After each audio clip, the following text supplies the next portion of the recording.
everyone. A very fine good evening to all of you. My name is Anuja, and I'm from LegalEdge, and this is a CLAT sprint session.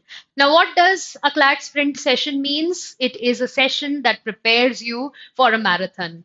Here we solve questions. We do not take too many questions because by definition, sprint is supposed to be a short thing but very aggressive thing. So in a short span of time, we will be solving three passages. You'll get roughly 5 to 6 minutes for reading every passage and handling questions. And after that, we'll begin the discussion. Okay. I am hoping to help you a little bit, at least a little bit, with your comprehension practice today after this session. I have made sure that the RCs that I'm using today are already shared on the Telegram group, our Legal Edge Telegram group. So if at all you find it difficult to read on the PPT, you can use the document on the Telegram channel. Okay, so what do you say? Are we ready? Shall we go ahead with the very first RC that we have here? So as soon as I play it for you, you'll have 5 minutes to handle this. You can read here. You can also read in the document that I have shared on Telegram group, and then we'll talk about the correct answers. But just a very quick suggestion from my side, that is, whenever you're reading a text, try to go slow in the beginning because this is entirely new and you want to understand, you want to test the waters, you want to understand what is this thing all about. So go slow in the beginning, and as soon as you're done with a paragraph or so, make sure that you summarize it. Make sure that you have a one line summary so that you know the structure even before you reach the questions. Okay, so there you go. This is the first RC.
I'll be changing the slides at a standard pace.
that was the end of the passage. I hope you're ready to handle the questions.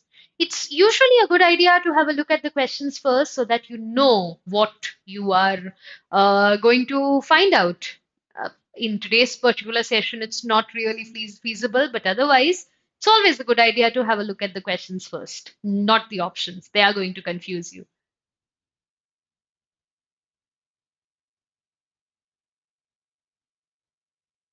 If you need to refer back to the passage, I'll take you back here.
Now, the last question.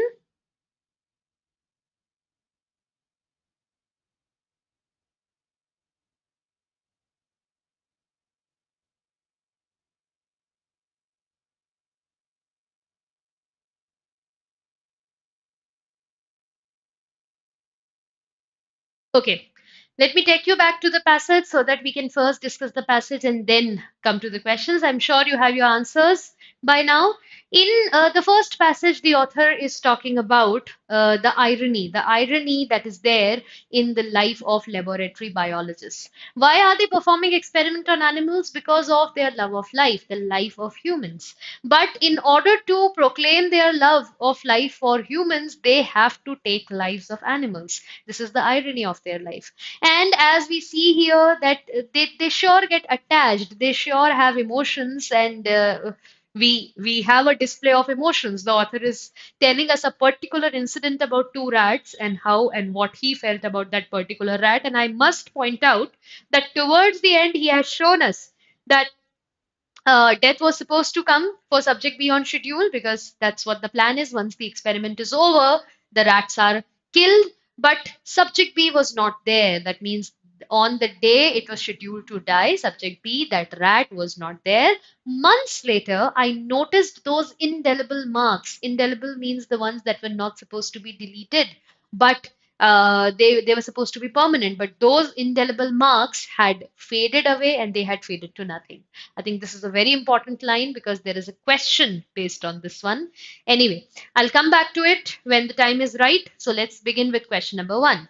The term reward, as mentioned in the passage, you don't have to tell the in general literal meaning of reward. You have to tell the meaning of the word reward as it is used in the passage. And if you've seen, author was wondering what kind of reward is it for animals that they are getting the death sentence in return for all that they are doing. For humans, they are getting death sentence as reward when the experiment is over. So in question number one, the answer is A.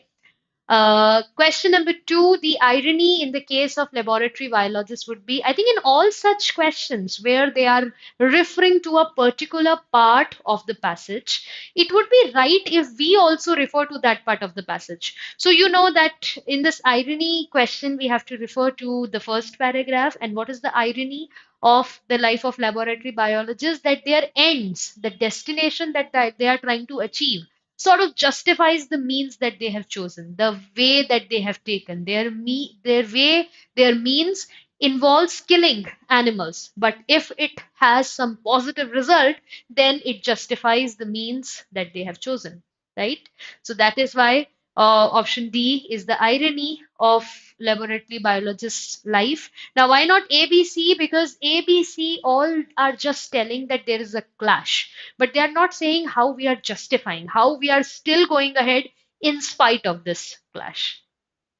Question number three, you have to tell a probable reason behind the author's reference to subject B. And why do you think he must have mentioned that particular rat? Because he wanted to show that even scientists experience emotions when dealing with animals. It's not about animals experiencing emotions, it's about scientists experiencing emotions. And that is why in question number three, our answer is B. Let me repeat it once for you. Question number two, the answer was D. Question one, the answer is A. And question number three, the answer is B. Talking about question number four, the author mentions the interesting effects on the experimenters. Why? Because he wanted to justify his decision concerning subject B. Let me show you where this particular line came. And just look at the second paragraph here. We say, thanks to him, our experiment was a success, and that had some interesting effects on the experimenters. I was always happy to see subject B. Okay, so he's sort of trying to justify whatever he did by saying that particular sentence. He is not proclaiming his love, that would be very over the top. And it is not to show that animals have feelings, because the focus of the entire passage is to show that humans have feelings for their test subjects. Okay, and it's not a comparison between animals and humans. So, of course, D is rejected. If you're not able to select with utmost surety, you can go for the elimination method. So I'm choosing B because A, C, D just cannot be the answers. Let's talk about question number five here. Now, it can be inferred from the last sentence of the passage that, now the last sentence was that death came for subject B, but subject B was not there that time. That means subject B did not die. It did not meet the fate of other laboratory mice, because what happens to other laboratory mice? They die after the experiment was over. But that does not happen to subject B. You remember the indelible marks on his tail were gone. They were faded to nothing. And that means he finally managed to get rid of its identity as a laboratory rat. That was its identity. Those marks on its tail was a part of its identity, that he belongs to the lab, but that was gone. Now, it was not D again because subject B was used in other experiments. No, subject B was not used in other experiments. It was not there. So it was not killed. It was not reused. Okay, so that was passage one for you. And I feel even if you got 3 out of 5 correct, that's a very decent score. Now let's see how you handle the second one, which is a very sweet text. I think you'll have a very good time reading this one. Once again, 5 minutes for you to understand it completely, and then we begin the discussion.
this is the end of the passage. I hope you enjoyed reading it. Now, here are the questions.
All right, then.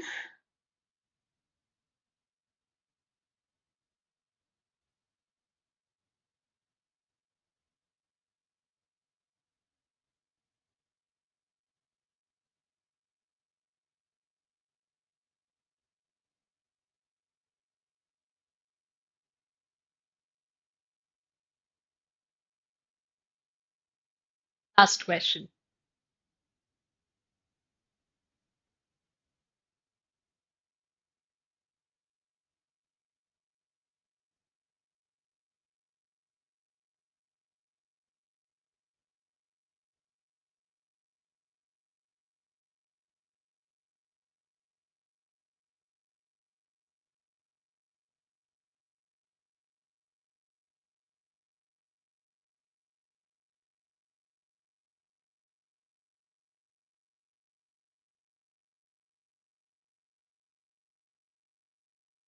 Okay.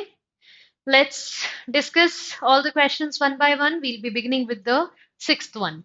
Now, the author here is definitely a nature lover because he seems to say that he enjoys his mornings with birds, and birds to him are the morning. That is how much he can relate to it. If someday he does not hear the chirping of birds, he feel a part of him is missing. That's how much he is connected. He has one by one told the names of birds that he finds really intriguing, and particularly mentions pigeon that he does not like, the words that he does not like because he feels that they are too involved in the urban setup. Now, in question number six, you have to tell which of the following is not a reason for the author's fondness of birds. Okay, notice the word except. Now, I would say that everything except D is written in the passage, but D cannot be inferred from the passage. The author did not say that birds are synonymous with the divine. The author did say, I'll mention the last line of the passage to hear for you here. He said, as long as birds are out on the grass, God is not yet tired of the world. Okay, but that does not mean that he's equating birds with God. So, of course, D is something that he has not said, but he has said everything else. Birds for him are a sense of salutariness. This is health. He thinks that everything is good when he sees bird. He finds them intriguing. He also talked about their evolution and migration pattern. So D is our answer here. Everything else is mentioned in the passage. Question number seven, you have to tell the meaning of this particular line. And you remember they mentioned a tribal incident where they showed how mythology and how such beliefs do more than any legislation to save birds, how mythology always takes precedence, how sacred always takes precedence over temporal. Temporal is something temporary. So you are in the land, you follow the law of the land, that is temporary. But sacred taps into your unconscious. And that is why D is the perfect meaning of the sentence here. Question number, so we discussed question number 7. Question number 8, you have to summarize the last paragraph. And summary questions are always tricky. You know why? Because the difference between options is very limited. Very close sort of difference is there. But I would say prefer C because the author chooses not to lament over the science of extinction. He knows about the science of extinction, but he does not want to be sad about it. And he wants to derive comfort from the fact that as long as birds continue to graze the earth, the world is a happy place. Remember that last line? He said, as long as birds are out there on the grass, God is not tired of the world. Okay. And let me mention this particular paragraph to you. The last paragraph, first line. He says, the science of extinction I grasp, but without mourning. Mourning. That means he does not want to be sad about it. He understands the science of extinction, but he doesn't want to be sad about it. Yeah. So that is why the answer to question number 8 has to be C. Let's talk about question number 9, where we have to tell why the author was feeling repulsed towards pigeons, why he was not really inclined towards pigeon. It was not their ubiquitous, which is omnipresence. It was not that. And they had no competition with canines. Canines are dogs because the author felt that they have even left canines behind. Birds have become pigeons have become such an integral part of urban scenario, and that is why he does not like them. So question number 9, the answer is C. Question number 10. Now, do not say that just because he likes birds, he's talking about birds, he's an ornithologist. Ornithologist is a specialist who studies birds, and I have no evidence to say that. Of course, pantheist, somebody who believes in all gods, is completely not on the cards. I have no evidence for that, nor do I have evidence for ecologist, but I do have evidence for choosing nature lover. He's somebody who's taking his coffee and newspaper and listening to birds. I think definitely he's a nature lover. So question number 10 answer is B. And question number 11, you have to tell which statement is not validated by the author, which statement the author does not give his agreement to. And the answer here is option C. That means C and D. Now, why C? Because C says rules and regulations are least effective. Now, wait a minute. The moment you use least, it's superlative. And least can only be used when you at least compare three objects, right? Remember that discussion from adjectives. So if you only talked about mythology and legislation, how can you say that rules are least effective, right? You have no evidence of saying least there. So C is problematic there. And D says that the belief that birds are on the verge of extinction is considered to be apocryphal by the author. Now, what is apocryphal? Apocryphal is something which is not genuine. But the author in the last paragraph explicitly said that I agree, I believe in the science of extinction. So he does not consider it to be apocryphal. And that is why C and D are going against the author's thought process. A and B we can, of course, derive from the passage. And that's why our answer is C. So this was the end of a beautiful passage, and which takes us to our ultimate final passage for the day, where we understand something about sorrow, happiness. It's quite an interesting read, and then there are a few questions after it. So let me give you your 5 minutes. Give it all you have. This is the last task of the day. I hope you really do well here.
All right, so that's the end of the passage. Now, the questions.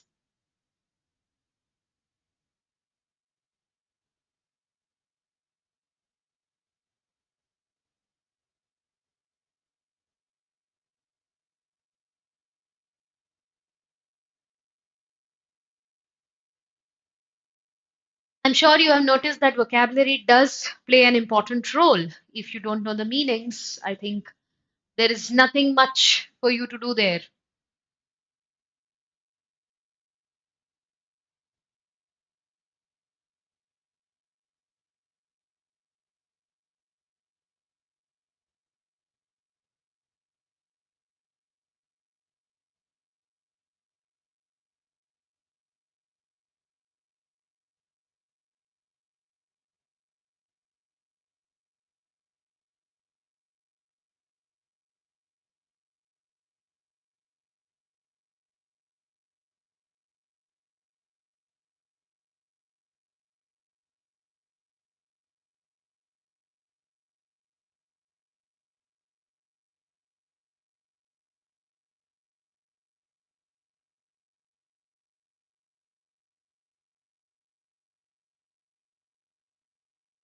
Is surely a tricky one.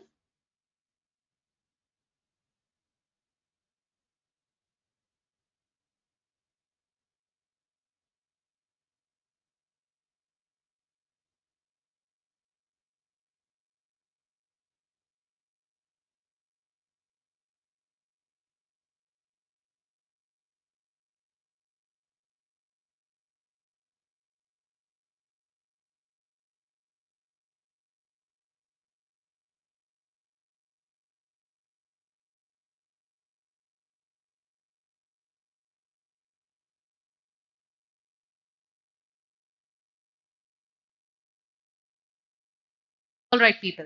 So in this particular text, let's go backwards. Let's start from question number 16 and we'll go backwards to question number 12. Now, and actually before question number 16, I want to discuss question number 15 with you. What is the organization of the passage? I think if we discuss the correct answer, we'll understand the structure. It is C. The author begins on a mood of dejection, which is he was sad. He was talking about how some days sadness could be so rife that you just don't feel that you could be ever happy ever again. You think of all those people who are happy, but you think that that cannot be you. Happiness will never come back to your life. So it begins with a mood of dejection, but it does become philosophical by the end, because the author says, why do you even want to be happy? Why do you want to chase happiness? All the major religions of the world talk about peace of mind, not happiness. And he mentions that, your professor told you that if you've had tragedy in your life, then the creativity would be more. So why do you even want to chase happiness? He does become philosophical by the end, and that is why question number 15 is answer C. I am very happy if you have found this answer correct, because this shows that your grasp on the passage was very firm right from the beginning to the very end. Now, of course, it cannot be D because there is no questioning in the beginning. It's not B because there was nothing concrete that we achieved in the end, and there was no cynicism, that means doubting the situation in the end. Let me tell you the answer to question number 16. It has to be A. Happiness comes from a humble acceptance of our place.